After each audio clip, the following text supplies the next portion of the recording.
শরীরটা অনেক অসুস্থর কারণে নিয়মিত ভিডিও দিতে পারি না। আর জানি না কেন ভিডিওতে ভিউ হয় না।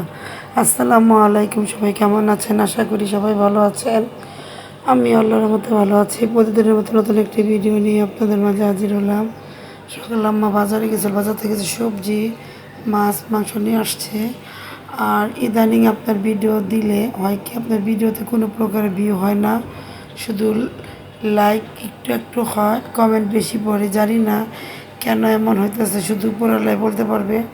যাই এখানে সম্পূর্ণ কেটে পরিষ্কার করে নিলাম। এখানে আম দিয়ে ডাল রান্না করবে। আম দিয়ে ডাল কার কার পছন্দ কমেন্টে জানাবেন। আর এখানে বেগুন ভেজে নিব। সবাই যেভাবে ভিডিও তৈরি করে আমিও চেষ্টা করি সেভাবে ভিডিও তৈরি করার জন্য। আমার ভিডিওগুলো আগে আপনার ভিউ হইতো, খুবই ভালো লাগতো।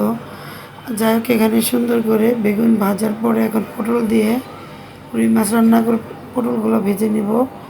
কোন কোন এলাকায় তরকারি ভেজে রান্না করেন কমেন্টে জানাবেন। আর এখানে আমি আমার জন্য কাঁকরোল ভেজে নিব হালকা মশলা দিয়ে, কারণ সব পদের তরকারির সাথে সব পদের মাছ যায় না, সেজন্য এক এক জেলায় এক এক রকম খায়। আমরা যেভাবে খাই অন্য জেলায় এভাবে নাও খেতে পারে।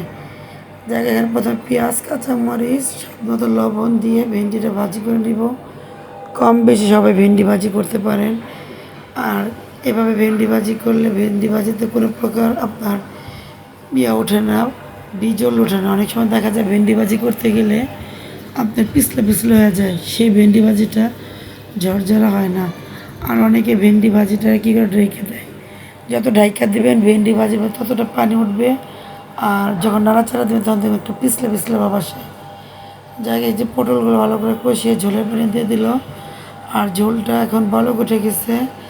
আগে থেকে ভেজে রাখা মাছগুলো দিয়ে এখন পটলটা রান্না করে নেবে। এখন মাছ দেওয়ার পর কোনো প্রকার নাড়াচাড়া দেবে না।